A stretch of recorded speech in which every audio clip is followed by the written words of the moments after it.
ನನ್ನ ಹೆಸರು ಕಬೀರ್. ಅಣ್ಣನ ಸಾವಿನ ಸುದ್ದಿ ತಿಳಿದು ನಾನು ಭಾರತ ದೇಶಕ್ಕೆ ಬಂದ ತಕ್ಷಣ ಅಪ್ಪನ ಒತ್ತಾಯಕ್ಕೆ ಮಣಿದು ಮದುವೆಯಾಗಬೇಕಾಯಿತು. ಮದುವೆಯಾದವಳು ನನ್ನ ದೊಡ್ಡ ಅಣ್ಣನ ಹೆಂಡತಿ ಕುಸುಮ. ಅಪ್ಪ ಹೀಗೆ ಮಾಡ್ತಾರೆ ಎಂದು ಮೊದಲೇ ಗೊತ್ತಿದ್ರೆ ನಾನು ಈ ದೇಶಕ್ಕೆ ಬರ್ತಿರಲಿಲ್ಲ. ನನ್ನ ಜೀವನವನ್ನು ನಾನು ನನ್ನ ರೀತಿಯಲ್ಲಿ ಕಟ್ಟಿಕೊಳ್ಳಬೇಕೆಂದುಕೊಂಡಿದ್ದೆ. ಆದರೆ ಅದಕ್ಕೂ ಮುನ್ನವೇ ಇಷ್ಟು ದೊಡ್ಡ ಬಿರುಗಾಳಿ ನನ್ನ ಜೀವನವನ್ನು ಅಸ್ತವ್ಯಸ್ತಗೊಳಿಸುತ್ತದೆ ಎಂದು ಕನಸಿನಲ್ಲಿಯೂ ಊಹಿಸಿರಲಿಲ್ಲ. 8 ತಿಂಗಳ ಹಿಂದಷ್ಟೇ ಅಣ್ಣ ಕುಸುಮಾಳನ್ನ ಮದುವೆಯಾಗಿದ್ದ. ಅದಾದ 2 ತಿಂಗಳಲ್ಲೇ ನಾನು ವಿದೇಶಕ್ಕೆ ಹೋಗಿದ್ದೆ. ಕುಸುಮಾಳನ್ನು ನಾನು ಎಂದಿಗೂ ಆ ದೃಷ್ಟಿಯಿಂದ ನೋಡಿರಲಿಲ್ಲ. ಅವಳು ಯಾವಾಗಲೂ ನನ್ನ ದೊಡ್ಡ ಅಣ್ಣನ ಹೆಂಡತಿಯಾಗಿಯೇ ಕಾಣುತ್ತಿದ್ದಳು. ವಯಸ್ಸಿನಲ್ಲಿ ಅವಳು ನನಗಿಂತ ಚಿಕ್ಕವಳಾಗಿದ್ದರೂ ಒಂದು ದಿನ ಅವಳೇ ನನ್ನ ಜೀವನ ಸಂಗಾತಿಯಾಗುತ್ತಾಳೆ ಎಂದು ನಾನು ಎಂದಿಗೂ ಯೋಚಿಸಿರಲಿಲ್ಲ.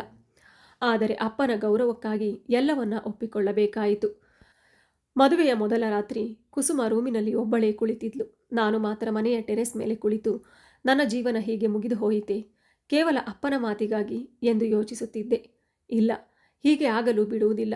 ಈ ಬಾರಿ ವಿದೇಶಕ್ಕೆ ಹೋದರೆ ಮತ್ತೆ ಎಂದಿಗೂ ಹಿಂತಿರುಗುವುದಿಲ್ಲ. ಕುಸುಮಾಳನ್ನು ನಾನು ಯಾವತ್ತೂ ಹೆಂಡತಿಯಾಗಿ ಒಪ್ಪಿಕೊಳ್ಳಲು ಸಾಧ್ಯವಿಲ್ಲ. ರಾತ್ರಿ ಸುಮಾರು 2 ಗಂಟೆಯಾಗಿತ್ತು. ಕೆಳಗೆ ಇಳಿದು ರೂಮಿನ ಬಾಗಿಲು ತೆಗೆದಾಗ ಕುಸುಮ ಕುಳಿತು ಅಳುತ್ತಿದ್ಲು. ನನ್ನನ್ನು ಕಂಡ ತಕ್ಷಣ ಹಾಸಿಗೆಯಿಂದ ಎದ್ದು ನಿಂತು ಹೇಳಿದಳು, ನನ್ನನ್ನು ಕ್ಷಮಿಸಿ. ನನ್ನ ಕಾರಣದಿಂದ ನೀವು ಇಂತಹ ಪರಿಸ್ಥಿತಿಗೆ ಸಿಲುಕಬೇಕಾಯಿತು ಎಂಬುದು ನನಗೆ ಗೊತ್ತು. ನೀವು ಎಂದಿಗೂ ಮನಸಾರಿ ನನ್ನನ್ನು ಒಪ್ಪಿಕೊಳ್ಳಲು ಸಾಧ್ಯವಿಲ್ಲ. ಅದು ಸಹಜ. ನಿಮ್ಮ ಸ್ಥಾನದಲ್ಲಿ ಬೇರೆ ಯಾರಿದ್ದರೂ ಹೀಗೆಯೇ ಮಾಡ್ತಿದ್ರು. ಆದ್ದರಿಂದ ನಾನು ಯಾವತ್ತೂ ಹೆಂಡತಿಯ ಹಕ್ಕು ಕೇಳೋದಿಲ್ಲ. ನೀವು ನಿಮ್ಮ ಇಷ್ಟದಂತೆ ಬದುಕಬಹುದು ಅಷ್ಟೆಂದು ಹೇಳಿ ಹಾಸಿಗೆಯ ಒಂದು ಮೂಲೆಯಿಂದ ದೂರ ಸರಿದು ರೂಮಿನ ಮೂಲೆಯಲ್ಲಿ ಮಲಗಿ ಮೌನವಾಗಿ ಅಳುತ್ತಿದ್ದಳು. ನಾನು ಏನೂ ಮಾತಾಡಲಿಲ್ಲ. ಅಪಾರ ಕೋಪದಿಂದ ಬಾಲ್ಕನಿಗೆ ಹೋಗಿ ಒಂದರ ಹಿಂದೆ ಒಂದರಂತೆ ಸಿಗರೇಟ್ ಸೇದ್ತಿದ್ದೆ. ಯಾವಾಗ ರಾತ್ರಿ ಕಳೆದು ಬೆಳಗಾಯಿತು ಎಂಬುದೇ ಗೊತ್ತಾಗಲಿಲ್ಲ. ಕುಸುಮ ಎದ್ದು ಮುಖ ತೊಳೆಯಲು ಹೋದಾಗ ನಾನು ಹೋಗಿ ಹಾಸಿಗೆಯ ಮೇಲೆ ಮಲಗಿದೆ. ಕಣ್ಣಿಗೆ ನಿದ್ರೆ ಬಂದ ತಕ್ಷಣ ಗಾಢವಾಗಿ ಮಲಗಿಬಿಟ್ಟೆ. ಬೆಳಗ್ಗೆ ಸುಮಾರು 11 ಗಂಟೆಗೆ ಅಮ್ಮನ ಕರೆಯೊಂದಿಗೆ ಎಚ್ಚರಗೊಂಡೆ. ಮುಖ ತೊಳೆದು ತಿಂಡಿ ಟೇಬಲ್ ಬಳಿ ಬಂದಾಗ ಕುಸುಮ ಅಡಿಗೆ ಸಿದ್ಧಪಡಿಸುತ್ತಿದ್ದಳು. ಮನಸ್ಸಿನಲ್ಲಿ ಕುದಿಯುತ್ತಿದ್ದ ಕೋಪದೊಂದಿಗೆ ಹೇಗೋ ತಿಂಡಿ ಮುಗಿಸಿ ಮನೆ ಬಿಟ್ಟು ಹೊರಟೆ. ಮನೆಯಲ್ಲಿ ಒಂದು ಕ್ಷಣವೂ ಇರಲು ಮನಸ್ಸಾಗ್ತಿರಲಿಲ್ಲ. ಸ್ನೇಹಿತರ ಜೊತೆ ಸಮಯ ಕಳೆಯೋಣ ಎಂದುಕೊಂಡೆ. ನಾನು ಇಲ್ಲಿ ಇರುವಷ್ಟು ದಿನ ರಾತ್ರಿ ತಡವಾಗಿ ಮನೆಗೆ ಬರುತ್ತೇನೆ. ಆಗ ಕುಸುಮ ಮಲಗಿರುತ್ತಾಳೆ. ಅವಳ ಮುಖವನ್ನು ನೋಡಲು ನನಗೆ ಇಷ್ಟವಿಲ್ಲ ಎಂದು ಮನಸ್ಸಿನಲ್ಲಿ ಯೋಚಿಸುತ್ತಿದ್ದೆ. ಹೀಗೆ ಯೋಚಿಸುತ್ತಾ ಸ್ನೇಹಿತರ ಬಳಿಗೆ ಹೋದೆ. ನನ್ನನ್ನು ನೋಡಿದ ತಕ್ಷಣ ಅವರು ತಮಾಷೆ ಶುರು ಮಾಡಿದ್ರು. ಏನಪ್ಪ, ಮೊದಲ ರಾತ್ರಿ ಹೇಗಿತ್ತು? ಅದೃಷ್ಟವಂತನೇ ನೀನು, ಒಳ್ಳೆಯ ಹೆಂಡತಿ ಸಿಕ್ಕಿದ್ದಾಳಲ್ಲ ಎಂದು ಹಲವಾರು ಕೆಟ್ಟ ಕಾಮೆಂಟ್ಗಳನ್ನು ಮಾಡತೊಡಗಿದ್ರು. ಅವರ ಮಾತುಗಳಿಂದ ನನ್ನ ಕೋಪ ಇನ್ನಷ್ಟು ಹೆಚ್ಚಾಯಿತು. ಹೆಚ್ಚು ಮಾತಾಡದೆ ಅಲ್ಲಿಂದ ಎದ್ದು ಹೊರಟು ನಿಶ್ಶಬ್ದವಾದ ಒಂದು ಸ್ಥಳದಲ್ಲಿ ಕುಳಿತುಕೊಂಡೆ. ಅಷ್ಟರಲ್ಲಿ ನನ್ನ ಮೊಬೈಲ್ನಲ್ಲಿ ಮೆಸೇಜರ್ನಿಂದ ರಿಂಗಾದ ಶಬ್ದ ಕೇಳಿಸತೊಡಗಿತು. ಲೀನಾ ಕಳಿಸುತ್ತಿದ್ದ ಸಂದೇಶಗಳು ಒಂದರ ಹಿಂದೆ ಒಂದರಂತೆ ಬರುತ್ತಿದ್ದವು. ನಾನು ವಿದೇಶದಲ್ಲಿದ್ದಾಗಲೇ ಫೇಸ್ಬುಕ್ ಮೂಲಕ ಲೀನಾ ಪರಿಚಯವಾಗಿದ್ದಳು. ಕೆಲವೇ ದಿನಗಳಲ್ಲಿ ನಮ್ಮ ಪರಿಚಯ ಪ್ರೀತಿಯಾಗಿ ಬದಲಾಯಿತು. ವರ್ಚುವಲ್ ಜಗತ್ತಿನಲ್ಲಿ ನಿಜವಾದ ಪ್ರೀತಿ ಹುಟ್ಟಬಹುದು ಎಂದು ನಾನು ಎಂದಿಗೂ ನಂಬಿರಲಿಲ್ಲ. ಆದರೆ ಲೀನಾ ನನ್ನ ಆ ನಂಬಿಕೆಯನ್ನು ತಪ್ಪೆಂದು ಸಾಬೀತುಪಡಿಸಿದ್ದಳು. ಫೋನ್ನ ಇನ್ನೊಂದು ತುದಿಯಿಂದಲೇ ಅವಳು ನನ್ನ ಬಗ್ಗೆ ತೋರಿದ ಕಾಳಜಿ, ಅವಳು ಯಾವಾಗಲೂ ನನ್ನ ಪಕ್ಕದಲ್ಲೇ ಇದ್ದಾಳೆ ಎಂಬ ಭಾವನೆ ಮೂಡಿಸುತ್ತಿತ್ತು.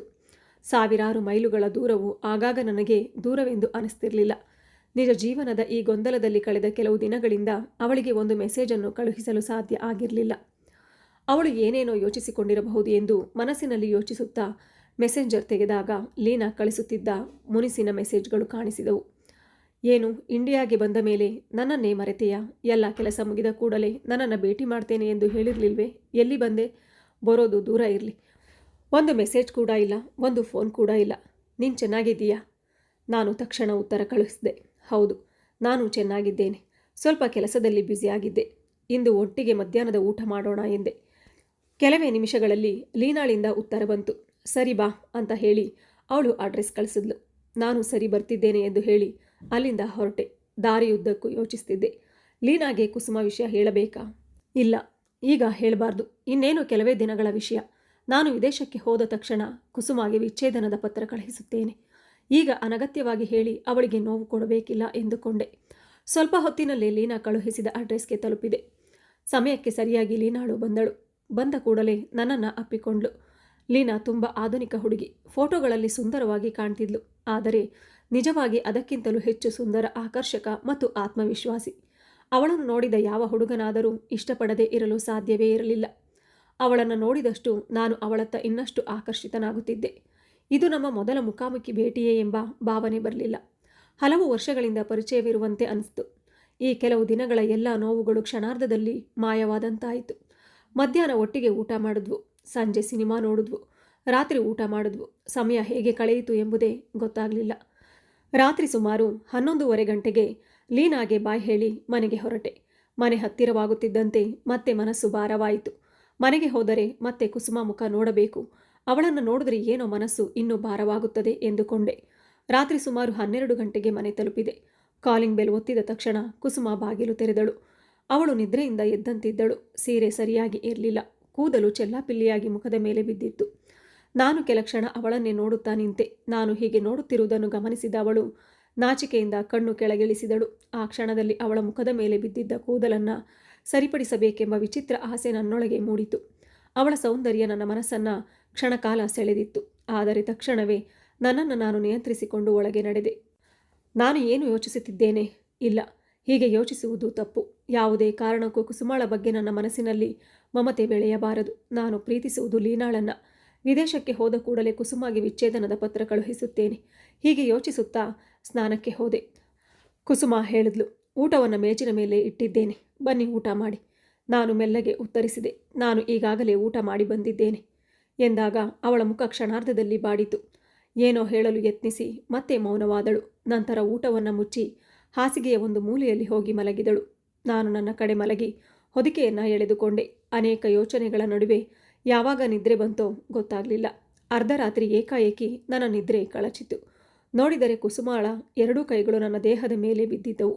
ಚಳಿಯಿಂದ ಅವಳು ನಡುಗುತ್ತಿದ್ದಳು. ನಾನು ಮೆಲ್ಲಗೆ ಅವಳ ಕೈಗಳನ್ನು ಕೆಳಗಿಳಿಸಿ ಹೊದಿಕೆಯನ್ನು ಅವಳ ಮೇಲೆ ಚೆನ್ನಾಗಿ ಹೊದಿಸಿದೆ. ಆಮೇಲೆ ಅವಳನ್ನು ಗಮನದಿಂದ ನೋಡಿದೆ. ಮಲಗಿದ್ದ ಕುಸುಮ ನಿಜಕ್ಕೂ ತುಂಬ ಸುಂದರವಾಗಿ ಕಾಣುತ್ತಿದ್ಲು. ಮಲಗಿರುವ ಎಲ್ಲ ಹುಡುಗಿಯರು ಸುಂದರವಾಗಿಯೇ ಕಾಣುತ್ತಾರೆ ಎಂದು ಕೇಳಿದ್ದೆ. ಇಂದು ಅದನ್ನು ಕಣ್ಣಾರೆ ನೋಡಿದೆ. ಅವಳನ್ನೇ ನೋಡುತ್ತಾ ನೋಡುತ್ತಾ ಯಾವಾಗ ಬೆಳಗಾಯಿತೋ ಗೊತ್ತಾಗಲಿಲ್ಲ. ಬೆಳಗ್ಗೆ ಕುಸುಮ ಎದ್ದ ತಕ್ಷಣ ನಾನು ಕಣ್ಣು ಮುಚ್ಚಿಕೊಂಡೆ. ಅವಳಿಗೆ ನಾನು ಅವಳನ್ನು ನೋಡುತ್ತಿದ್ದೆ ಎಂಬುದು ಗೊತ್ತಾಗಬಾರದೆಂದು. ಅವಳು ಹಾಸಿಗೆಯಿಂದ ಎದ್ದು ಅಲಮಾರಿಯಿಂದ ಸೀರೆ ತೆಗೆದುಕೊಂಡು ಸ್ನಾನಕ್ಕೆ ಹೋದಳು. ಸ್ವಲ್ಪ ಹೊತ್ತಿನ ನಂತರ ಸ್ನಾನ ಮಾಡಿ ಹೊರಬಂದಾಗ ನಾನು ಎದ್ದು ಕುಳಿತೆ. ಅವಳತ್ತ ನೋಡಿದ ಕ್ಷಣವೇ ನನ್ನ ಕಣ್ಣುಗಳು ಅವಳ ಮೇಲೆಯೇ ನಿಂತವು. ಒದ್ದೆಯಾದ ಕೂದಲಿನಿಂದ ನೀರಿನ ಹನಿಗಳು ಜಾರುತ್ತಿದ್ದವು. ಬೆಳಗಿನ ಸೂರ್ಯನ ಬೆಳಕಿನಲ್ಲಿ ಅವಳು ಇನ್ನೂ ಹೆಚ್ಚು ಸುಂದರವಾಗಿ ಕಾಣುತ್ತಿದ್ಲು. ಒಬ್ಬ ಹುಡುಗಿ ಸೀರೆಯಲ್ಲಿ ಇಷ್ಟು ಮನಮೋಹಕವಾಗಿ ಕಾಣಬಹುದು ಎಂಬುದನ್ನು ಕುಸುಮಾಳನ್ನು ನೋಡಿದ ನಂತರವೇ ಅರಿತುಕೊಂಡೆ. ನಾನು ಹೀಗೆ ನೋಡುತ್ತಿರುವುದನ್ನು ಗಮನಿಸಿದ ಕುಸುಮ ಕೇಳಿದ್ಲು, ಏನಾದರೂ ಹೇಳಬೇಕೆ? ಅವಳ ಪ್ರಶ್ನೆಗೆ ನಾನು ತಡಪಡಿಸಿದೆ. ಒಂದು ಮಾತನ್ನು ಆಡದೆ ನೇರವಾಗಿ ಬಾತ್ರೂಮ್ ಒಳಗೆ ಹೋದೆ. ಹೊರಬಂದು ಮೊಬೈಲ್ನಲ್ಲಿ ಡೇಟಾ ಆನ್ ಮಾಡಿದಾಗ ಲೀನಾಳ ಮೆಸೇಜ್ ಕಾಣಿಸಿತು. ಹಾಸಿಗೆ ಮೇಲೆ ಮಲಗಿ ಲೀನಾಗೆ ಮೆಸೇಜ್ ಕಳಿಸುತ್ತಿದ್ದೆ. ಅಷ್ಟರಲ್ಲಿ ಕುಸುಮ ಬಂದು, ತಿಂಡಿ ರೆಡಿಯಾಗಿದೆ, ಬನ್ನಿ ತಿನ್ನಿ ಎಂದಳು. ನಾನು ಉತ್ತರಿಸದೆ ಮತ್ತೆ ಚಾಟ್ನಲ್ಲಿ ಮುಳುಗಿದೆ. ಸ್ವಲ್ಪ ಹೊತ್ತಿನ ನಂತರ ಮತ್ತೆ ಬಂದು ಅದೇ ಮಾತು ಹೇಳಿದ್ಲು. ಆಗ ನನ್ನ ಕೋಪ ಹೆಚ್ಚಾಯಿತು. ನಾನು ಹಾಸಿಗೆಯಿಂದ ಎದ್ದು ತಿಂಡಿ ಮಾಡದೆ ಮನೆ ಬಿಟ್ಟು ಹೊರಟೆ. ಹಿಂದಿನಿಂದ ಕುಸುಮ ನನ್ನನ್ನು ಕರೆಯಲು ಯತ್ನಿಸಿದಳು. ಆದರೆ ನನ್ನ ಕೋಪಭರಿತ ಮುಖವನ್ನು ನೋಡಿ ಏನೂ ಹೇಳದೆ ಮೌನವಾಗಿ ಬಿಟ್ಟಳು. ನಾನು ನೇರವಾಗಿ ಒಂದು ಟೀ ಅಂಗಡಿಗೆ ಹೋಗಿ ಚಹಾ ಕೇಳಿ ಸಿಗರೆಟ್ ಹಚ್ಚಿಕೊಂಡೆ. ನಂತರ ಲೀನಾಗೆ ಮೆಸೇಜ್ ಕಳುಹಿಸಿದೆ. ಇಂದು ಮಧ್ಯಾಹ್ನ ಒಟ್ಟಿಗೆ ಊಟಕ್ಕೆ ಬರಲು ಆಗುತ್ತದೆಯಾ? ಅವಳು ಬರುತ್ತೇನೆ ಎಂದು ಉತ್ತರಿಸಿದಳು. ನಾನು ಚಹಾ ಕುಡಿದು ಅಲ್ಲಿಂದ ಹೊರಟು ಲೀನಾಗಾಗಿ ಕಾಯತೊಡಗಿದೆ. ಬಹಳ ಹೊತ್ತಾದರೂ ಅವಳು ಬರಲಿಲ್ಲ. ಮೆಸೆಂಜರ್ನಲ್ಲಿ ಹಲವಾರು ಬಾರಿ ಮೆಸೇಜ್ ಕಳುಹಿಸಿದಾಗ ಸ್ವಲ್ಪ ಕಾಯಿ, ಬರುತ್ತಿದ್ದೇನೆ ಎಂದು ಮಾತ್ರ ಉತ್ತರಿಸುತ್ತಿದ್ದಳು. ಕೊನೆಗೆ ಬಹಳ ಹೊತ್ತಿನ ನಂತರ ಲೀನಾ ಬಂದ್ಲು. ನಾನು ಕೇಳಿದೆ, ಇಷ್ಟು ತಡ ಯಾಕಾಯಿತು? ಅವಳು ಸ್ವಲ್ಪ ಕೋಪದಿಂದ ನನ್ನತ್ತ ನೋಡಿ ಹೇಳಿದ್ಲು, ನನ್ನನ್ನು ನೋಡಿದ ಮೇಲೆ ಗೊತ್ತಾಗ್ತಿಲ್ವೇ? ನಿನ್ನನ್ನು ಭೇಟಿಯಾಗಲು ಎಷ್ಟು ಸಿಂಗಾರ ಮಾಡಿಕೊಂಡಿದ್ದೇನೆ. ಮನೆಯಿಂದ ರೆಡಿಯಾಗಿ ಹೊರಟು ಬ್ಯೂಟಿ ಪಾರ್ಲರ್ಗೆ ಹೋಗಿ ಫೇಶಿಯಲ್ ಮಾಡಿಸ್ಕೊಂಡು ಬಂದಿದ್ದೇನೆ. ಅದರ ನಂತರ ನಿನ್ನನ್ನು ನೋಡಲು ಬಂದಿದ್ದೇನೆ. ಆದರೂ ಹೀಗೆ ಕೇಳ್ತೀಯಾ?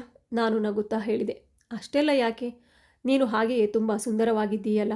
ಲೀನಾ ತಕ್ಷಣ ಮುಖ ಸಿಂಡರಿಸಿ ಹೇಳಿದಳು, ಅದರ ಅರ್ಥ ನಾನು ನನ್ನ ಸೌಂದರ್ಯದ ಆರೈಕೆ ಮಾಡಬಾರದೆ? ನನ್ನ ಚರ್ಮದ ಬಗ್ಗೆ ನಾನು ಎಷ್ಟು ಕಾಳಜಿ ವಹಿಸುತ್ತೇನೆ ಎಂಬುದು ನಿನಗೆ ಚೆನ್ನಾಗಿ ಗೊತ್ತಲ್ಲ ಎಂದಾಗ ನಾನು ಮತ್ತೇನೂ ಮಾತಾಡಲಿಲ್ಲ. ನನ್ನ ಕಣ್ಣ ಮುಂದೆ ಮೇಕಪ್ ಇಲ್ಲದ ಕುಸುಮಾಳ ಮುಖ ತೇಲಿ ಬಂತು. ಅವಳ ಮುಖದಲ್ಲಿ ಹೇಳಲಾರದಷ್ಟು ಮೃದುತನ ಮತ್ತು ಮುಗ್ಧತೆ ಇತ್ತು. ಲೀನಾ ಕೇಳಿದ್ಲು, ಏನಾಯಿತು? ಯಾಕೆ ಮೌನವಾಗಿದ್ದೀಯಾ? ನಾನು ನನ್ನನ್ನು ಸಮಾಧಾನ ಮಾಡಿಕೊಂಡು ಏನಿಲ್ಲ ಎಂದು ಮಾತು ತಿರುಗಿಸಿದೆ. ನಂತರ ನಾವು ಇಬ್ಬರು ರೆಸ್ಟೋರೆಂಟ್ಗೆ ಹೋದ್ವಿ. ಸ್ವಲ್ಪ ಸಮಯದ ನಂತರ ಊಟ ಬಂತು. ನಾನು ಊಟ ಮಾಡುತ್ತಾ ಪದೇ ಪದೇ ಲೀನಾಳನ್ನು ನೋಡುತ್ತಿದ್ದೆ. ಲೀನಾಳಿಗೆ ಇಷ್ಟು ಅಹಂಕಾರ ಏಕೆ? ಅವಳು ಸುಂದರಳಾಗಿರುವುದೇ ಅವಳ ಗರ್ವವೇ ಎಂದು ಮನಸ್ಸಿನಲ್ಲಿ ಯೋಚಿಸುತ್ತಿದ್ದೆ. ಲೀನಾ ನಗುತ್ತಾ ಕೇಳಿದ್ಲು, ಹೀಗೆ ನನ್ನನ್ನೇ ನೋಡ್ತಾ ಏನು ಯೋಚಿಸ್ತಿದ್ದೀಯಾ ಎಂದು ಕೇಳಿದಾಗ ನಾನು ಏನಿಲ್ಲ ಎಂದೆ. ಅಷ್ಟರಲ್ಲಿ ಮಳೆ ಶುರುವಾಯಿತು. ನನಗೆ ಬಾಲ್ಯದಿಂದಲೂ ಮಳೆ ಎಂದರೆ ತುಂಬ ಇಷ್ಟ. ಲೀನಾಳ ಜೊತೆ ಮಳೆಯಲ್ಲಿ ನೆನೆಯಬೇಕೆಂಬ ಆಸೆ ಮೂಡಿತು. ಆದರೆ ಅವಳು ಒಪ್ಪುತ್ತಾಳೆಯೇ ಎಂಬ ಅನುಮಾನವೂ ಇತ್ತು. ಊಟ ಮುಗಿದ ನಂತರ ಸ್ವಲ್ಪ ಹೊತ್ತು ಕುಳಿತು ಮಾತಾಡಿದ್ವಿ. ಮಳೆಯಲ್ಲಿ ನೆನೆಯಬೇಕೆಂಬ ಆಸೆ ಇನ್ನೂ ಹೆಚ್ಚಾಯಿತು.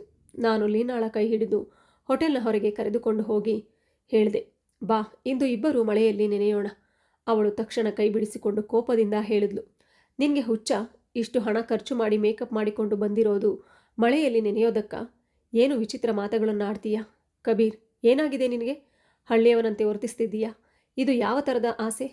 ಅವಳ ಮಾತುಗಳು ನನ್ನ ಮನಸ್ಸಿಗೆ ತುಂಬ ನೋವು ಕೊಟ್ಟವು.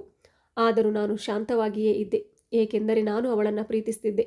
ಆಗ ಲೀನಾ ಮತ್ತೆ ಹೇಳಿದ್ಲು, ನಿನ್ನ ಈ ಮಕ್ಕಳಾಟದ ಸ್ವಭಾವ ಬದಲಿಸು, ಇಲ್ಲದಿದ್ದರೆ ನಮ್ಮ ಭವಿಷ್ಯದ ಬಗ್ಗೆ ಮತ್ತೊಮ್ಮೆ ಯೋಚಿಸಬೇಕಾಗುತ್ತದೆ ಅಂತ ಹೇಳಿ ಒಂದು ಆಟೋ ನಿಲ್ಲಿಸಿ ಅದರಲ್ಲಿ ಕೂತು ಹೊರಟು ಹೋದ್ಲು. ನಾನು ಹಲವಾರು ಬಾರಿ ಕರೆದರೂ ಅವಳು ಹಿಂದಿರುಗಿ ನೋಡಲಿಲ್ಲ. ನನ್ನ ಮನಸ್ಸು ತುಂಬ ಬೇಸರಗೊಂಡಿತು. ಲೀನಾಳಿಗೆ ಇಷ್ಟೊಂದು ಅಹಂಕಾರ ಏಕೆ ಎಂದು ಯೋಚಿಸುತ್ತಾ ನನ್ನನ್ನು ನಾನು ಸಮಾಧಾನ ಮಾಡಿಕೊಂಡೆ. ಬಹುಶಃ ಅವಳನ್ನು ಪ್ರೀತಿಸುತ್ತಿದ್ದರಿಂದಲೇ ಅವಳ ಮಾತುಗಳು ಇಷ್ಟು ನೋವು ಕೊಟ್ಟಿದ್ದವು. ಹೊರಗೆ ಇರಬೇಕೆಂಬ ಮನಸ್ಸು ಇರಲಿಲ್ಲ.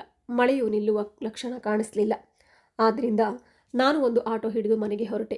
ಮನೆ ತಲುಪಿದಾಗ ಬೆಲ್ಲೊತ್ತಿದೆ. ಅಮ್ಮ ಬಾಗಿಲು ತೆಗೆದ್ರು. ರೂಮಿಗೆ ಹೋಗಿ ನೋಡಿದ್ರೆ ಕುಸುಮ ಇರಲಿಲ್ಲ. ಒಳ್ಳೆಯದೇ ಆಯಿತು. ಈಗ ಅವಳನ್ನು ನೋಡಿದ್ರೆ ಇನ್ನೂ ಮನಸ್ಸು ಬೇಸರವಾಗ್ತಿತ್ತು ಎಂದುಕೊಂಡೆ. ನಾನು ಬಾಲ್ಕನಿಯಲ್ಲಿ ನಿಂತು ಸಿಗರೆಟ್ ಹಚ್ಚಿ ಮಳೆಯನ್ನು ನೋಡುತ್ತಾ ನಿಂತೆ.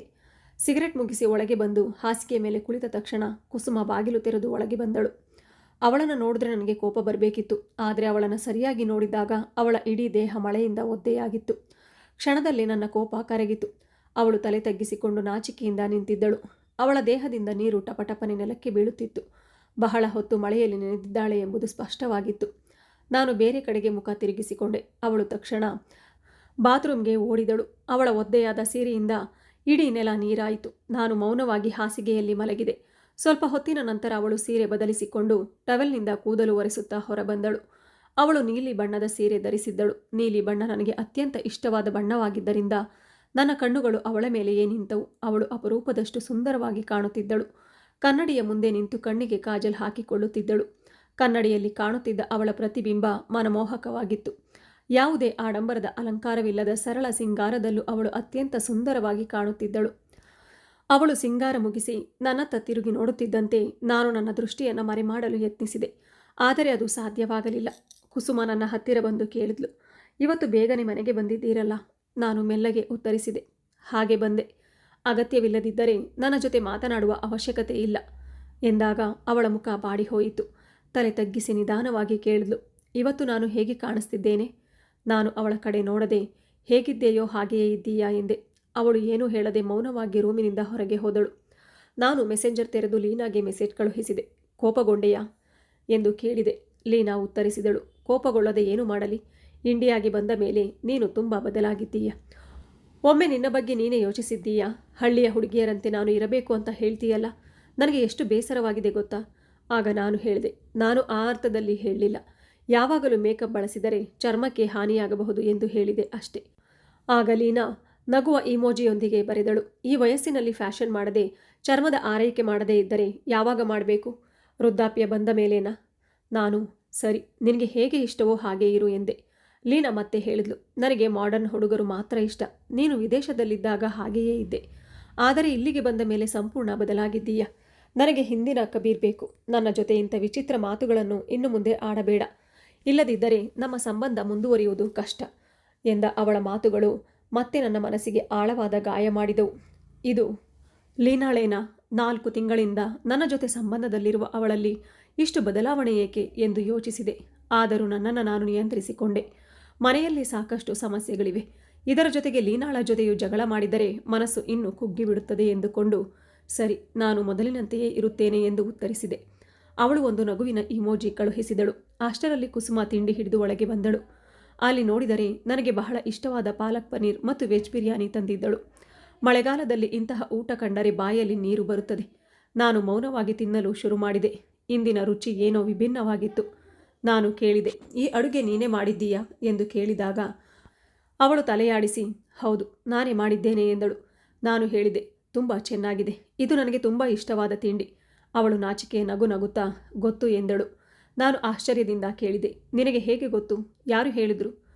ಎಂದಾಗ, ನಿಮಗೆ ಪಾಲಕ್ ಪನೀರ್ ಅಂದರೆ ಇಷ್ಟ ಅಂತ ನನಗೆ ಗೊತ್ತು. ಅದಕ್ಕಾಗಿ ನೀವು ಇಬ್ಬರು ಅಣ್ಣ ತಮ್ಮಂದಿರು ಚಿಕ್ಕ ವಯಸ್ಸಿನಲ್ಲಿ ಎಷ್ಟೋ ಬಾರಿ ಜಗಳ ಮಾಡುತ್ತಿದ್ದೀರಂತೆ.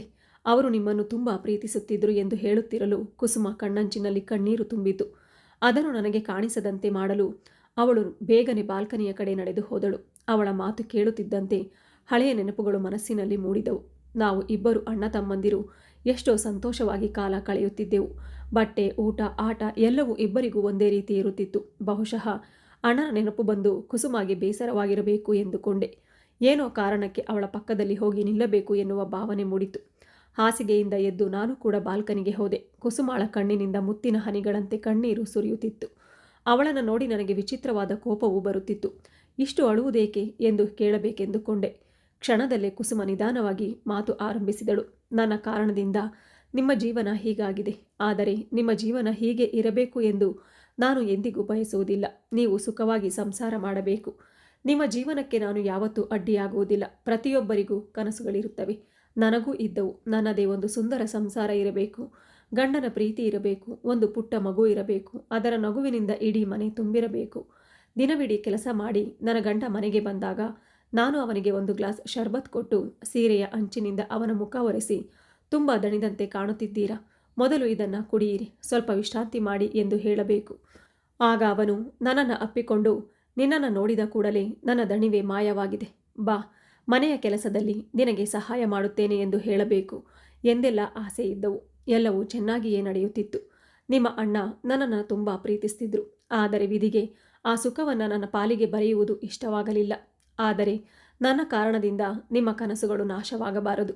ನಿಮ್ಮ ಜೀವನ ಸುಂದರವಾಗಿರಲಿ. ನಿಮ್ಮ ಎಲ್ಲ ಕನಸುಗಳು ನನಸಾಗಲಿ. ನೀವು ಜೀವನದಲ್ಲಿ ಸಂಪೂರ್ಣ ಸಂತೋಷವನ್ನು ಪಡೆಯಲಿ ಎಂಬುದೇ ನನ್ನ ಹಾರೈಕೆ. ಹೀಗೆ ಹೇಳುತ್ತಾ ಅವಳ ಕಣ್ಣೀರಿನ ಹನಿಗಳು ನಿರಂತರವಾಗಿ ಸುರಿಯುತ್ತಲೇ ಇದ್ದವು. ನಾನು ಏನೂ ಮಾತನಾಡಲಿಲ್ಲ. ಸಿಗರೆಟ್ ಮುಗಿಸಿ ರೂಮಿಗೆ ಬಂದು ಹಾಸಿಗೆಯಲ್ಲಿ ಮಲಗಿದೆ. ಕುಸುಮ ಇನ್ನು ಬಾಲ್ಕನಿಯಲ್ಲಿ ನಿಂತು ಅಳುತ್ತಲೇ ಇದ್ದಳು. ನನಗೆ ಯಾವುದೂ ಸರಿ ಎನಿಸುತ್ತಿರಲಿಲ್ಲ. ಅವಳಿಗಾಗಿ ಮನಸ್ಸು ಮೃದುವಾಗುತ್ತಿತ್ತು. ಅವಳ ತಪ್ಪೇನೂ ಇರಲಿಲ್ಲ. ಇಲ್ಲ, ನಾನು ಈ ಭಾವನೆಗಳಲ್ಲಿ ಸಿಲುಕಬಾರದು. ಅವಳ ಮೇಲೆ ಮಮತೆ ಬೆಳೆಸಿಕೊಳ್ಳಬಾರದು ಎಂದುಕೊಂಡು ಮೊಬೈಲ್ ತೆಗೆದು ಲೀನಾಗೆ ಮೆಸೇಜ್ ಕಳಿಸಿದೆ. ಬಹಳ ಹೊತ್ತು ಇಬ್ಬರೂ ಚಾಟ್ ಮಾಡಿದೆವು. ಆದರೂ ಮನಸ್ಸಿಗೆ ನೆಮ್ಮದಿ ಸಿಗಲಿಲ್ಲ. ಜೀವನವೇ ಗೊಂದಲವಾಗಿ ಬಿಟ್ಟಂತಿತ್ತು. ಇಂತಹ ದಿನ ನನ್ನ ಜೀವನದಲ್ಲಿ ಬರುತ್ತದೆ ಎಂದು ನಾನು ಎಂದಿಗೂ ಊಹಿಸಿರಲಿಲ್ಲ. ಸ್ವಲ್ಪ ಹೊತ್ತಿನ ನಂತರ ಕುಸುಮ ರೂಮಿನಿಂದ ಹೊರಗೆ ಹೋದಳು. ಹೊರಗೆ ಇನ್ನೂ ಮಳೆ ಸುರಿಯುತ್ತಿತ್ತು. ಎಷ್ಟು ಹೊತ್ತು ಕಣ್ಣು ಮುಚ್ಚಿ ಮಲಗಿದ್ದೇನೋ ಗೊತ್ತಿಲ್ಲ. ಏಕಾಏಕಿ ಕುಸುಮ ಕರೆಯುತ್ತಿದ್ದಂತೆ ಎಚ್ಚರವಾಯಿತು. ಊಟ ರೆಡಿಯಾಗಿದೆ, ಬಂದು ಊಟ ಮಾಡುತ್ತೀರಾ? ನಾನು ಮೌನವಾಗಿ ಅವಳ ಹಿಂದೆ ಹೋಗಿ ಊಟದ ಮೇಜಿನ ಬಳಿ ಕುಳಿತೆ. ಸ್ವಲ್ಪ ಹೊತ್ತಿನ ನಂತರ ಅಪ್ಪ ಕೂಡ ಊಟಕ್ಕೆ ಬಂದರು. ಊಟ ಮಾಡುತ್ತಾ ಅಪ್ಪ ಹೇಳಿದ್ರು, ಕಬೀರ್, ಸೊಸೆಯನ್ನು ಕರೆದುಕೊಂಡು ಕೆಲವು ದಿನ ಹೊರಗಡೆ ಸುತ್ತಾಡಿ ಬನ್ನಿ. ಇಬ್ಬರಿಗೂ ಮನಸ್ಸು ಹಗುರವಾಗುತ್ತದೆ. ಆ ಮಾತು ಕೇಳುತ್ತಿದ್ದಂತೆಯೇ ನನ್ನ ತಲೆ ತಿರುಗಿದಂತಾಯಿತು. ಬಾಯಿಗೆ ಊಟವೇ ಹೋಗುತ್ತಿರಲಿಲ್ಲ. ಬಹುಶಃ ನನ್ನ ಮನಸ್ಥಿತಿಯನ್ನು ಕುಸುಮ ಅರ್ಥ ಮಾಡಿಕೊಂಡಿರಬೇಕು. ಅವಳು ತಕ್ಷಣ ಹೇಳಿದ್ಲು, ಇಲ್ಲ ಅಪ್ಪ, ನನ್ನ ಆರೋಗ್ಯ ಸರಿಯಿಲ್ಲ. ಈಗ ಎಲ್ಲಿಗೂ ಹೋಗಲು ಆಗೋದಿಲ್ಲ. ಇವರು ಇನ್ನು ಕೆಲವೇ ದಿನ ಇಲ್ಲಿ ಇರ್ತಾರೆ. ಇಲ್ಲೇ ಎಲ್ಲರ ಜೊತೆ ಇರಲಿ. ಅವಳ ಮಾತು ಕೇಳಿ ಅಪ್ಪ ಮತ್ತೇನೂ ಹೇಳಲಿಲ್ಲ. ನಾನು ಮೌನವಾಗಿ ಊಟ ಮುಗಿಸಿ ರೂಮಿಗೆ ಬಂದೆ. ಸ್ವಲ್ಪ ಹೊತ್ತಿನ ನಂತರ ಕುಸುಮ ಕೂಡ ಬಂದು ಹಾಸಿಗೆಯಲ್ಲಿ ಮಲಗಿದ್ಲು. ನಾನು ಬಾಲ್ಕನಿಗೆ ಹೋಗಿ ಯೋಚಿಸುತ್ತಾ ನಿಂತೆ. ಎಷ್ಟು ಬೇಗ ಸಾಧ್ಯವೋ ಅಷ್ಟು ಬೇಗ ಈ ದೇಶ ಬಿಟ್ಟು ಹೋಗಬೇಕು. ಕುಸುಮಾಳ ಜೊತೆ ಸಂಸಾರ ಮಾಡುವುದು ನನ್ನಿಂದ ಸಾಧ್ಯವಿಲ್ಲ. ದಿನ ಕಳೆದಂತೆ ಅವಳ ಮೇಲಿನ ಮಮತೆ ಹೆಚ್ಚಾಗಬಹುದು. ಅವಳ ಭಾವನೆಗಳ ಮುಂದೆ ನಾನು ದುರ್ಬಲನಾಗಬಹುದು. ಹಾಗಾಗಲು ಬಿಡಬಾರದು. ನಾನು ಪ್ರೀತಿಸುವುದು ಲೀನಾಳನ್ನ. ಅವಳು ಸುಂದರಿ, ವಿದ್ಯಾವಂತೆ, ಆಧುನಿಕಳು.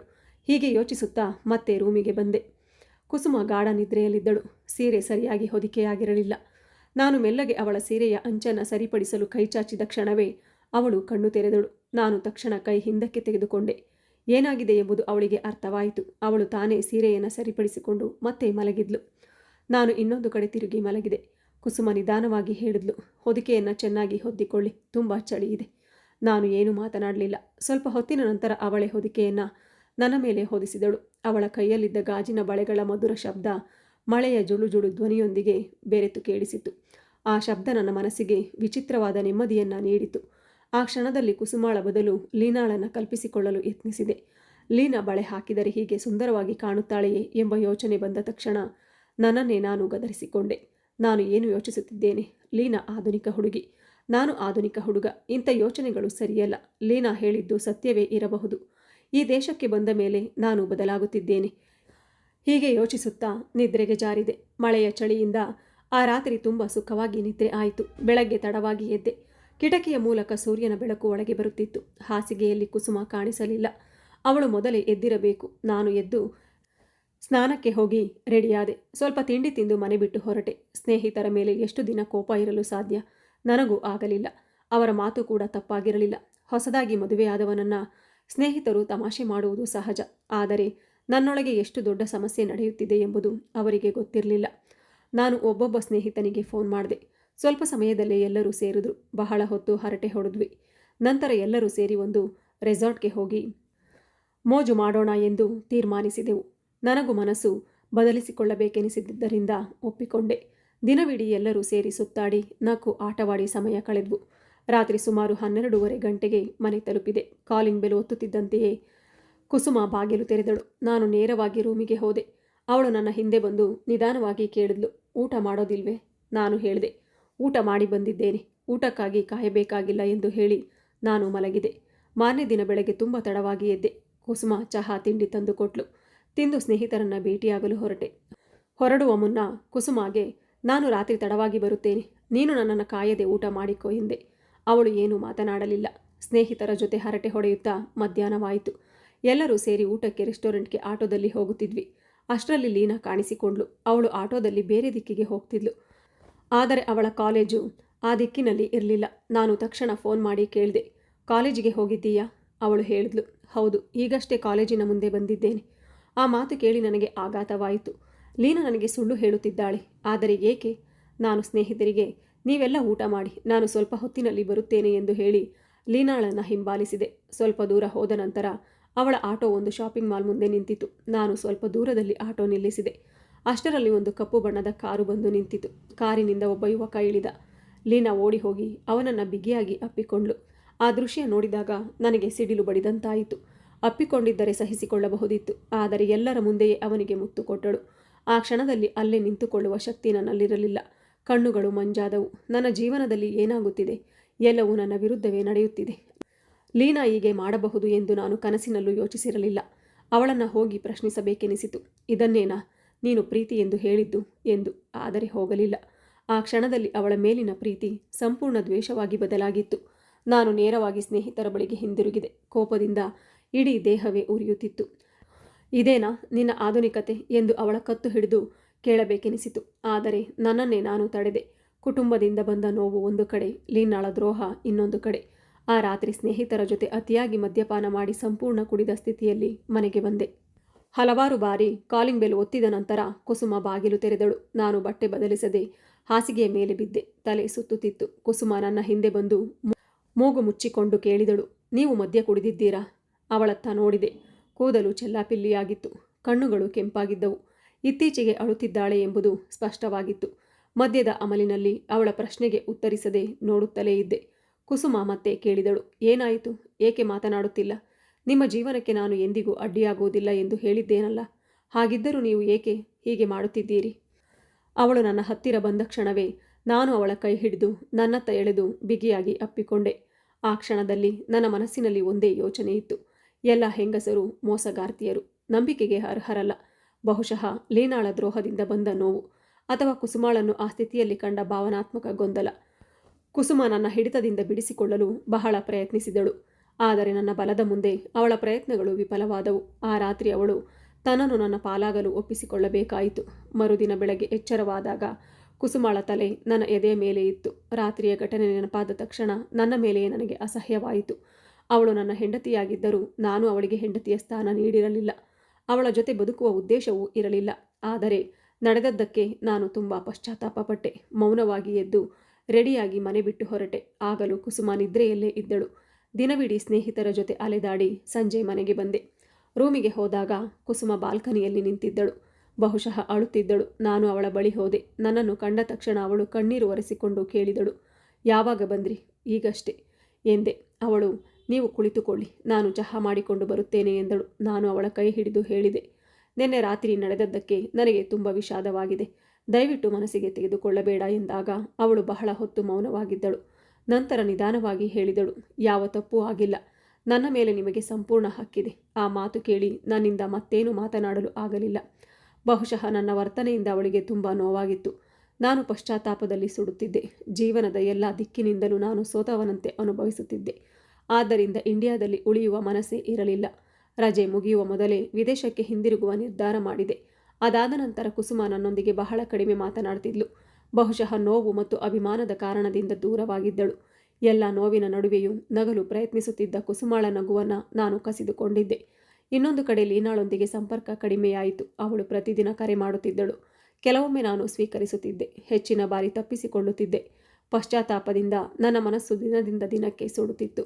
ಕುಸುಮಾಳಿಗೆ ನಾನು ತುಂಬ ದೊಡ್ಡ ಅನ್ಯಾಯ ಮಾಡಿದ್ದೇನೆ ಎಂಬ ಯೋಚನೆಯೇ ನನ್ನನ್ನು ಒಳಗಿನಿಂದ ಮುರಿಯುತ್ತಿತ್ತು.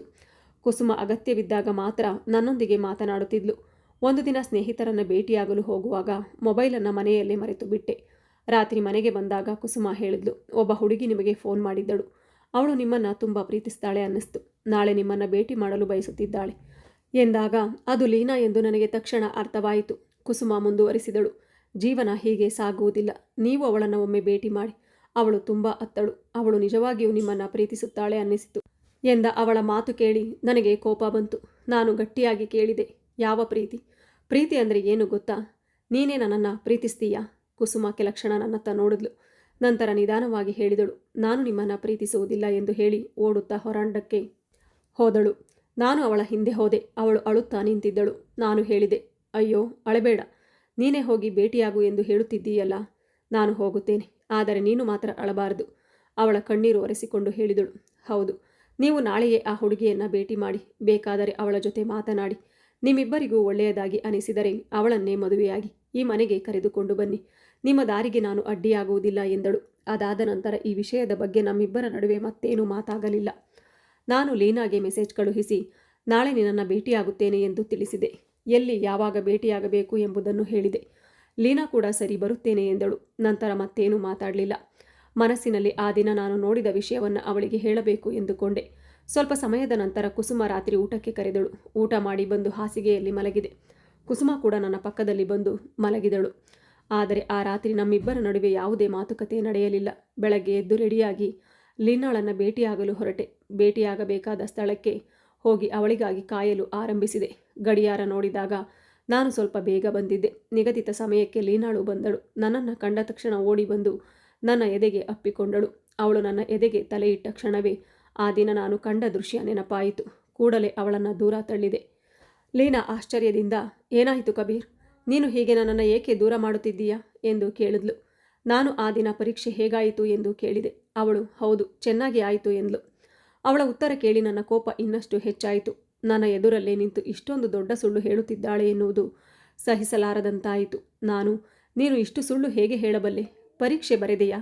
ಇಲ್ಲವೇ ಆ ಹುಡುಗನ ಎದೆಗೂ ತುಟಿಗೂ ಮುತ್ತು ಕೊಟ್ಟೆಯಾ? ಅಥವಾ ಇನ್ನೇನಾದರೂ ಮಾಡಿದ್ದೀಯಾ ಎಂದು ಕೇಳಿದೆ. ಅಷ್ಟರಲ್ಲೇ ಮಾತು ನಿಂತು ಹೋಯಿತು. ಲೀನಾ ಇನ್ನೂ ನಿರಾಕರಿಸುತ್ತಾ, ಏನು ಇಂತಹ ಅಸಂಬದ್ಧ ಮಾತುಗಳನ್ನಾಡುತ್ತಿದ್ದೀಯಾ ಎಂದಳು. ನಾನು ಸಹಿಸಲಾಗದೆ ಅವಳ ಕೆನ್ನೆಗೆ ಒಂದು ಬಾರಿಸಿದೆ. ನಾನು ಸುಳ್ಳು ಹೇಳುತ್ತಿದ್ದೀನಾ? ಆ ದಿನ ಆ ಜಾಗಕ್ಕೆ ನೀನು ಹೋಗಿರಲಿಲ್ವೇ? ಒಬ್ಬ ಹುಡುಗನನ್ನು ಭೇಟಿಯಾಗಿರಲಿಲ್ವೇ ಎಂದು ಕೇಳಿದೆ. ಲೀನಾ ಉತ್ತರಿಸಿದಳು, ಹೌದು, ಭೇಟಿಯಾಗಿದ್ದೆ.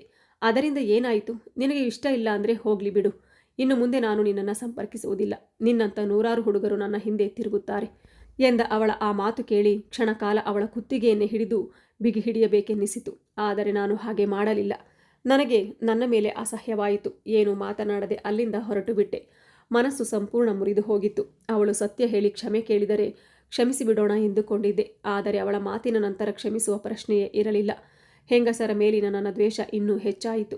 ಕೋಪದಿಂದ ಮನೆಗೆ ಹಿಂತಿರುಗಿದೆ. ರೂಮಿಗೆ ಬಂದ ಕೂಡಲೇ ಕುಸುಮ ಒಂದು ಗ್ಲಾಸ್ ಶರಬತ್ ತಂದು ಕೊಟ್ಟಳು. ನನ್ನ ಪಕ್ಕದಲ್ಲಿ ಕುಳಿತು ಕೇಳಿದಳು, ನಿಮ್ಮಿಬ್ಬರ ಸಮಸ್ಯೆ ಬಗೆಹರಿದೀತೆ? ನಾನು ಉತ್ತರಿಸಲಿಲ್ಲ. ಅವಳತ್ತ ನೋಡಿದಾಗ ಕಣ್ಣುಗಳು ಕೆಂಪಾಗಿದ್ದವು. ಕುಸುಮ ನಿಧಾನವಾಗಿ ಹೇಳಿದಳು, ನಾನು ಕೆಲವು ದಿನ ಅಪ್ಪನ ಮನೆಗೆ ಹೋಗುತ್ತೇನೆ. ಆ ಹುಡುಗಿ ಬಂದಿದ್ದರೆ ಚೆನ್ನಾಗಿರ್ತಿತ್ತು. ನಾನು ಹೇಳಿದೆ, ಸರಿ, ಸಂಜೆ ನಿನ್ನನ್ನು ಅಲ್ಲಿ ಬಿಟ್ಟು ಬರುತ್ತೇನೆ, ರೆಡಿಯಾಗಿರು ಎಂದೆ. ಆ ಸಂಜೆ ಅವಳನ್ನು ಅವಳ ತಂದೆಯ ಮನೆಗೆ ಬಿಟ್ಟು ಬಂದೆ. ಇನ್ನೊಂದು ಕಡೆ ವಿದೇಶಕ್ಕೆ ಹೋಗುವ ಸಿದ್ಧತೆಯನ್ನು ಆರಂಭಿಸಿದೆ. ಸ್ವಲ್ಪ ದಿನಗಳಲ್ಲಿ ಎಲ್ಲ ವ್ಯವಸ್ಥೆಗಳು ಮುಗಿದವು. ಹೊರಡುವ ಮೊದಲು ಅಪ್ಪ ಅಮ್ಮ ಕುಸುಮಾಳನ್ನು ಮನೆಗೆ ಕರೆದುಕೊಂಡು ಬಾ ಎಂದರು. ನಾನು ಹೊರಡುವ ಹಿಂದಿನ ದಿನ ಅವಳನ್ನು ಮತ್ತೆ ಮನೆಗೆ ಕರೆತಂದೆ. ಮರುದಿನ ರಾತ್ರಿ 11:30 ಗಂಟೆಗೆ ನನ್ನ ಫ್ಲೈಟ್ ಇತ್ತು. 9 ಗಂಟೆಗೆ ಮನೆ ಬಿಡಬೇಕಿತ್ತು. ಆ ದಿನಗಳಲ್ಲೂ ಕುಸುಮಾಳ ಜೊತೆ ಹೆಚ್ಚು ಮಾತುಕತೆ ನಡೆದಿರಲಿಲ್ಲ. ಎಲ್ಲರಿಗೂ ವಿದಾಯ ಹೇಳಿದ ನಂತರ ಕೊನೆಗೆ ಕುಸುಮ ಬಳಿ ಹೋದೆ. ಅವಳಿಗೆ ನಾನು ಅತ್ಯಂತ ಅನ್ಯಾಯ ಮಾಡಿದ್ದೆ. ಆದರೂ ಕೊನೆಯ ಸಲ ವಿದಾಯ ಹೇಳಲೇಬೇಕಿತ್ತು. ಅವಳು ಬಾಲ್ಕನಿಯ ಕಬ್ಬಿಣದ ಕಂಬಿಗಳನ್ನು ಹಿಡಿದು ನಿಂತಿದ್ದಳು. ನನ್ನನ್ನು ಕಂಡ ತಕ್ಷಣ ಕಣ್ಣೀರು ಒರೆಸಿಕೊಳ್ಳಲು ಯತ್ನಿಸಿದಳು. ಬಲವಂತವಾಗಿ ನಗು ಮೂಡಿಸಿ ಕೇಳಿದಳು, ಮತ್ತೆ ನಮ್ಮ ಭೇಟಿ ಆಗುತ್ತದೆಯೇ? ಆ ಪ್ರಶ್ನೆ ನನ್ನ ಹೃದಯವನ್ನು ತಿವಿದಂತಾಯಿತು. ಆದರೆ ಉತ್ತರ ಕೊಡಲು ಸಾಧ್ಯವಾಗಲಿಲ್ಲ. ಯಾಕೆಂದರೆ ನಾನು ಮನಸ್ಸಿನಲ್ಲಿ ನಿರ್ಧರಿಸಿದ್ದೆ, ಇನ್ನು ಈ ಇಂಡಿಯಾಗೆ ಹಿಂದಿರುಗುವುದಿಲ್ಲ ಎಂದು. ನನ್ನ ಮೌನವನ್ನು ನೋಡಿ ಅವಳು ಹೇಳಿದಳು, ನೀವು ಒಂದು ದಿನ ಖಂಡಿತ ಬರುತ್ತೀರಿ, ಆದರೆ ಆಗ ಬಹಳ ತಡವಾಗಿರಬಹುದು. ಆ ಮಾತಿನ ಅರ್ಥವನ್ನು ನಾನು ಆಗ ಅರ್ಥ ಮಾಡಿಕೊಳ್ಳಲಿಲ್ಲ. ನಾನು ಹೋದ ಮೇಲೆ ಅವಳು ತನ್ನ ತಂದೆಯ ಮನೆಗೆ ಹೋಗುತ್ತಾಳೆ ಅಥವಾ ಮತ್ತೊಬ್ಬರನ್ನು ಮದುವೆಯಾಗುತ್ತಾಳೆ ಎಂದುಕೊಂಡು ಮನಸ್ಸಿನಲ್ಲೇ ನಕ್ಕೆ. ಮತ್ತೇನು ಮಾತನಾಡದೆ ಮನೆ ಬಿಟ್ಟು ಹೊರಟೆ. ಆ ದಿನ ಕುಸುಮ ಕಣ್ಣೀರು ನನ್ನನ್ನು ತಡೆಯಲಿಲ್ಲ. ವಿದೇಶಕ್ಕೆ ಹೋಗಿ ಎಲ್ಲರೊಂದಿಗೂ ಸಂಪರ್ಕ ಕಡಿದು ಬಿಟ್ಟೆ. 5 ವರ್ಷಗಳು ಹೀಗೆ ಕಳೆದು ಹೋದವು. ಆ 5 ವರ್ಷಗಳಲ್ಲಿ ಮನೆಯ ನೆನಪು ಮರೆಸಿಕೊಳ್ಳಲು ಕ್ಲಬ್, ಪಾರ್ಟಿ ಎಲ್ಲವನ್ನ ಮಾಡಿದೆ. ಆದರೆ ಕೊನೆಗೆ ನಾನು ದಣಿದು ಹೋದೆ. ಪ್ರೀತಿ, ಮಮತೆ, ಕುಟುಂಬದ ಮೌಲ್ಯ ಆಗ ನನಗೆ ಅರ್ಥವಾಯಿತು. ಮತ್ತೆ ಭಾರತಕ್ಕೆ ಹಿಂದಿರುಗಿದೆ. ಮನೆಯ ಬೆಲ್ ಒತ್ತುತ್ತಿದ್ದಂತೆ ಒಂದು ಪುಟ್ಟ ಹುಡುಗಿ ಬಾಗಿಲು ತೆರೆದಳು. ಅವಳ ಕಣ್ಣುಗಳು ಕುಸುಮಾಳ ಕಣ್ಣುಗಳಂತೆಯೇ ಇದ್ದವು. ನಾನು ಅವಳನ್ನು ಎತ್ತಿಕೊಂಡು ಕೇಳಿದೆ, ಕಂದಮ್ಮ, ನಿನ್ನ ಹೆಸರೇನು ಎಂದು ಕೇಳಿದಾಗ ಅವಳು ನಗುತ್ತಾ ಹೇಳಿದಳು, ನನ್ನ ಹೆಸರು ಶ್ರೇಯಾ. ಅಷ್ಟರಲ್ಲಿ ಅಪ್ಪ ಅಮ್ಮ ಬಂದರು. ನನ್ನನ್ನು ನೋಡುತ್ತಿದ್ದಂತೆಯೇ ಇಬ್ಬರೂ ಅತ್ತರು. ನಾನು ಅಪ್ಪನನ್ನು ಅಪ್ಪಿಕೊಂಡು, ಅಪ್ಪ, ನನ್ನನ್ನು ಕ್ಷಮಿಸಿ, ನಾನು ತುಂಬ ದೊಡ್ಡ ತಪ್ಪು ಮಾಡಿದ್ದೇನೆ ಎಂದೆ. ಅಪ್ಪ ಹೇಳಿದರು, ನೀನು ಹಿಂದಿರುಗಿದ್ದೀಯಲ್ಲ, ಅದೇ ನನಗೆ ಸಾಕು. ನಾನು ಕೇಳಿದೆ, ಅಮ್ಮ, ಕುಸುಮ ಎಲ್ಲಿದ್ದಾಳೆ? ಅಮ್ಮ ಮೌನವಾಗಿದ್ದರು. ಆ ಮೌನ ನನ್ನ ಹೃದಯವನ್ನು ನಡುಗಿಸಿತು. ನಾನು ಮತ್ತೆ ಕೇಳಿದೆ, ಹಾಗಾದರೆ ಈ ಹುಡುಗಿ ಯಾರು? ಅಮ್ಮ ಉತ್ತರಿಸದೆ ಒಳಗೆ ಹೋದರು. ನಾನು ಶ್ರೇಯಾಳನ್ನು ಎತ್ತಿಕೊಂಡೇ ನನ್ನ ರೂಮಿಗೆ ಹೋದೆ.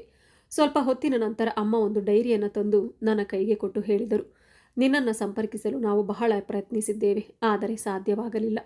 ಕುಸುಮ ಈ ಡೈರಿಯನ್ನು ನಿನಗಾಗಿ ಬರೆದಿಟ್ಟು ಹೋಗಿದ್ದಾಳೆ ಎಂದು ಹೇಳಿ ಅಮ್ಮ ಹೊರ ಹೋದರು. ನಾನು ಡೈರಿ ತೆರೆದು ಓದಲು ಆರಂಭಿಸಿದೆ. ಅದರಲ್ಲಿದ್ದದ್ದು ಒಂದು ಪತ್ರ. ಕಬೀರ್, ನೀವು ಹೋದ ನಂತರ ಯಾರೊಂದಿಗೂ ಯಾವುದೇ ಸಂಪರ್ಕ ಇರಲಿಲ್ಲ. ಅದಕ್ಕಾಗಿ ನನ್ನ ಮನದ ಮಾತುಗಳನ್ನು ಈ ಡೈರಿಯಲ್ಲಿ ಬರೆಯುತ್ತಿದ್ದೇನೆ. ಒಂದು ವೇಳೆ ನೀವು ಹಿಂದಿರುಗಿ ನನ್ನನ್ನು ಕಾಣದೇ ಇದ್ದರೆ ಈ ಡೈರಿಯೇ ನನ್ನ ಪರವಾಗಿ ಮಾತನಾಡುತ್ತದೆ. ನಿಮ್ಮ ಜೊತೆಗೆ ನನಗೆ 1 ತಿಂಗಳು 20 ದಿನಗಳ ವೈವಾಹಿಕ ಜೀವನ ಸಿಕ್ಕಿತ್ತು. ಅದನ್ನು ನಮ್ಮಿಬ್ಬರ ಸಂಸಾರ ಎಂದು ಹೇಳಲಾಗುವುದಿಲ್ಲ. ಅದು ನನ್ನೊಬ್ಬಳ ಸಂಸಾರವಾಗಿತ್ತು. ಆದರೂ ನೀವು ಒಂದು ದಿನ ಹಿಂದಿರುಗಿ ನನ್ನ ಜೊತೆ ಬದುಕಿದರೆ ಆಗ ಮಾತ್ರ ಅದು ನನ್ನ ಸಂಸಾರವಾಗುತ್ತದೆ. ನೀವು ಹೋದ 1 ತಿಂಗಳ ನಂತರ ನನ್ನೊಳಗೆ ಇನ್ನೊಂದು ಜೀವ ಬೆಳೆಯುತ್ತಿದೆ ಎಂದು ನನಗೆ ತಿಳಿಯಿತು. ಒಬ್ಬ ಹೆಂಗಸಿನ ಜೀವನದಲ್ಲಿ ಇದಕ್ಕಿಂತ ಸಂತೋಷದ ಕ್ಷಣ ಇನ್ನೊಂದಿಲ್ಲ. ಆದರೆ ನನಗೆ ಆ ಸಂತೋಷವನ್ನು ನಿಮ್ಮೊಂದಿಗೆ ಹಂಚಿಕೊಳ್ಳಲು ಆಗಲಿಲ್ಲ. ಯಾಕೆಂದರೆ ನೀವು ನನ್ನ ಜೊತೆಯಲ್ಲಿ ಇರಲಿಲ್ಲ. ಪ್ರತಿಯೊಬ್ಬ ಹೆಂಡತಿಯು ಈ ಸುದ್ದಿಯನ್ನು ಮೊದಲು ತನ್ನ ಗಂಡನಿಗೆ ಹೇಳಲು ಬಯಸುತ್ತಾಳೆ. ಆದರೆ ಆ ಅದೃಷ್ಟ ನನಗಿರಲಿಲ್ಲ. ನೀವು ಎಂದಿಗೂ ನನ್ನನ್ನು ಮನಸಾರಿ ಒಪ್ಪಿಕೊಳ್ಳಲೇ ಇಲ್ಲ. ನಂತರ ನಿಮ್ಮ ಮಗು ನನ್ನ ಹೊಟ್ಟೆಯಲ್ಲಿ ದಿನದಿಂದ ದಿನಕ್ಕೆ ಬೆಳೆಯತೊಡಗಿತು. ನನಗೆ ತುಂಬ ಸಂತೋಷವಾಗುತ್ತಿತ್ತು. ಒಂದು ಪುಟ್ಟ ಮಗು ಮನೆ ತುಂಬ ಓಡಾಡಬೇಕು, ನಾನು ಅದರ ಹಿಂದೆ ಓಡಿ ಅದಕ್ಕೆ ಊಟ ಮಾಡಿಸಬೇಕು ಎಂಬ ಕನಸು ನನಗೆ ತುಂಬ ದಿನಗಳಿಂದಿತ್ತು. ಆ ಕನಸು ನನಸಾಗಲಿತ್ತು. 7 ತಿಂಗಳುಗಳಾದಾಗ ವೈದ್ಯರು ಹೇಳಿದರು, ನಿಮಗೆ ಒಂದು ಮುದ್ದಾದ ಮಗಳು ಹುಟ್ಟುತ್ತಾಳೆ ಎಂದು. ಅವಳನ್ನು ನೋಡಿ ನೀವು ನನ್ನನ್ನು ಪ್ರೀತಿಸುತ್ತೀರಾ? ಪ್ರೀತಿಸದೆ ಎಲ್ಲಿಗೆ ಹೋಗುತ್ತೀರಿ? ಆದ್ದರಿಂದಲೇ ಅವಳಿಗೆ ಶ್ರೇಯಾ ಎಂದು ಹೆಸರು ಇಡಬೇಕೆಂದು ಮೊದಲೇ ನಿರ್ಧರಿಸಿದ್ದೇನೆ. ಅವಳ ಮುಗ್ಧ ಮುಖವನ್ನು ನೋಡಿಯಾದರೂ ನೀವು ನನ್ನನ್ನು ಪ್ರೀತಿಸಲೇಬೇಕು. ಕಬೀರ್, ದಿನ ಹತ್ತಿರವಾಗುತ್ತಿದ್ದಂತೆ ನನಗೆ ತುಂಬ ಭಯವಾಗುತ್ತಿದೆ. ಈ ಸಮಯದಲ್ಲಿ ಗಂಡ ಹೆಂಡತಿಯ ಪಕ್ಕದಲ್ಲಿರಬೇಕು. ಆದರೆ ನನ್ನ ಪಕ್ಕದಲ್ಲಿ ನೀವು ಇಲ್ಲ. ಈ ನೋವನ್ನು ಯಾರಿಗೂ ಹೇಳಲಾಗುವುದಿಲ್ಲ. ನಾನು ಕಳೆದ ಪ್ರತಿಯೊಂದು ನಿದ್ರಾರಹಿತ ರಾತ್ರಿ ಮಾತ್ರ ಅದಕ್ಕೆ ಸಾಕ್ಷಿ. ಬಹುಶಃ ಇನ್ನು ಮುಂದೆ ಬರೆಯಲು ಸಾಧ್ಯವಾಗುವುದಿಲ್ಲ. ನಾಳೆ ನಿಮ್ಮ ರಾಜಕುಮಾರಿ ಈ ಲೋಕಕ್ಕೆ ಬರಬಹುದು. ಅವಳ ಜೊತೆ ನಾನು ಬದುಕಿ ನಗಲು ಸಾಧ್ಯವಾಗುತ್ತದೆಯೋ ಇಲ್ಲವೋ ಗೊತ್ತಿಲ್ಲ. ಒಂದು ವೇಳೆ ನಾನು ಇರದಿದ್ದರೆ ಹಿಂದಿರುಗಿ ನಿಮ್ಮ ಮಗಳಿಗೆ ಹೇಳಿ, ಅವಳ ತಾಯಿ ಅವಳನ್ನು ಈ ಲೋಕಕ್ಕೆ ತರಲು ತನ್ನ ಪ್ರಾಣವನ್ನೇ ಅರ್ಪಿಸಿದ್ದಳು ಎಂದು. ಯಾಕೆಂದರೆ ಅವಳನ್ನು ಅವಳ ತಾಯಿ ಅಪಾರವಾಗಿ ಪ್ರೀತಿಸುತ್ತಿದ್ದಳು. ಅದರ ನಂತರ ಡೈರಿಯಲ್ಲಿ ಒಂದೇ ಒಂದು ಸಾಲು ಇರಲಿಲ್ಲ. ನಾನು ಶ್ರೇಯಾಳನ್ನು ಬಿಗಿಯಾಗಿ ಅಪ್ಪಿಕೊಂಡು ಜೋರಾಗಿ ಅಳತೊಡಗಿದೆ. ನನ್ನ ಅಳುವಿನ ಶಬ್ದ ಕೇಳಿ ಅಪ್ಪ ಅಮ್ಮ ಓಡಿ ಬಂದರು. ಅಪ್ಪ ಕಣ್ಣೀರು ಒರೆಸುತ್ತಾ ಹೇಳಿದರು, ಮಗನೇ, ನಾವು ಅವಳನ್ನು ಉಳಿಸಲು ತುಂಬ ಪ್ರಯತ್ನಿಸಿದ್ದೇವೆ, ಆದರೆ ಆಗಲಿಲ್ಲ. ಬಹುಶಃ ದೇವರು ಕುಸುಮಾಳನ್ನು ತುಂಬ ಪ್ರೀತಿಸಿದ್ದನೋ ಏನೋ. ಅದಕ್ಕೆ ಅವಳನ್ನು ಈ ಲೋಕದಲ್ಲಿ ಇನ್ನು ನೋವು ಅನುಭವಿಸಲು ಬಿಡಲಿಲ್ಲ. ನಿನ್ನ ಮಗಳನ್ನು ಲೋಕಕ್ಕೆ ತಂದು ಅವಳ ಮುಖವನ್ನು ಒಮ್ಮೆ ನೋಡಿ ಅವಳು ಶಾಶ್ವತ ಕತ್ತಲೆಯ ಕಡೆ ಹೊರಟು ಹೋದಳು. ಆ ಮಾತುಗಳನ್ನು ಕೇಳಿದ ಕ್ಷಣದಲ್ಲಿ ನನ್ನೊಳಗಿನ ಎಲ್ಲ ಶಬ್ದಗಳು ನಿಂತು ಹೋದವು. ನನ್ನ ಮಗಳನ್ನು ಎದೆಗೆ ಅಪ್ಪಿಕೊಂಡು ಜೋರಾಗಿ ಅತ್ತೆ. ಇನ್ನು ಮುಂದೆ ಇವಳೇ ನನಗೆ ಪ್ರಪಂಚವಾಗಿದ್ದಳು. ಆದರೆ ನನ್ನ ಕುಸುಮ ನನ್ನ ಉಸಿರು ಇರುವವರೆಗೂ ನನ್ನ ಜೊತೆ ಇದ್ದಾಳೆ ಎನ್ನುವ ನಂಬಿಕೆಯಿಂದಲೇ ನಾನು ನನ್ನ ಮಗಳಿಗಾಗಿ ಬದುಕುತ್ತೇನೆ. ಸ್ನೇಹಿತರೆ, ಈ ಕಥೆಯಲ್ಲಿ ಕಬೀರ್ನ ತಪ್ಪಿತ್ತೋ ಅಥವಾ ಅವರ ತಂದೆ ತಾಯಿಯ ತಪ್ಪಿತ್ತೋ ಎನ್ನುವುದನ್ನು ನನಗೆ ಕಮೆಂಟ್ ಮೂಲಕ ತಿಳಿಸಿ. ಧನ್ಯವಾದಗಳು.